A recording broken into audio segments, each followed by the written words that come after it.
começa a controlar.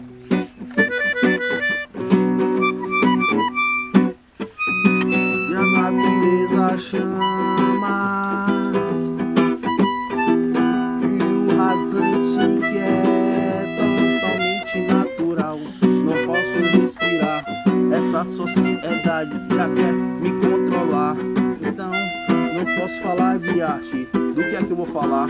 Se a TV não faz sua parte, só quer é controlar, só quer é engessar sua mente. O futuro ela precisa mudar, e agora que ela faz tudo pra si mesmo, e a economia chega no arrego.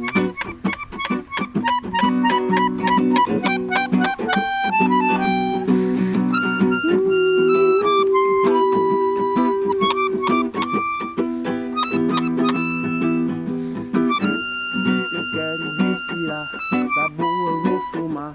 Eu quero só contar, mas ninguém deixa.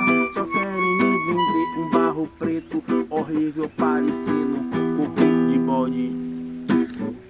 Não aguento mais fumar essa amônia aí, você tem que controlar. Eu curto é o chá, a coisa boa, natural.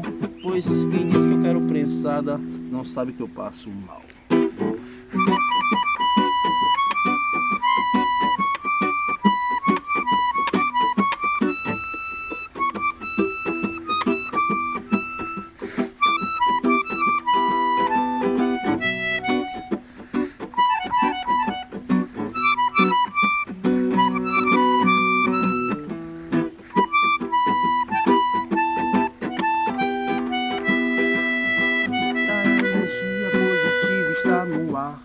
Pare para respirar e olhar como a natureza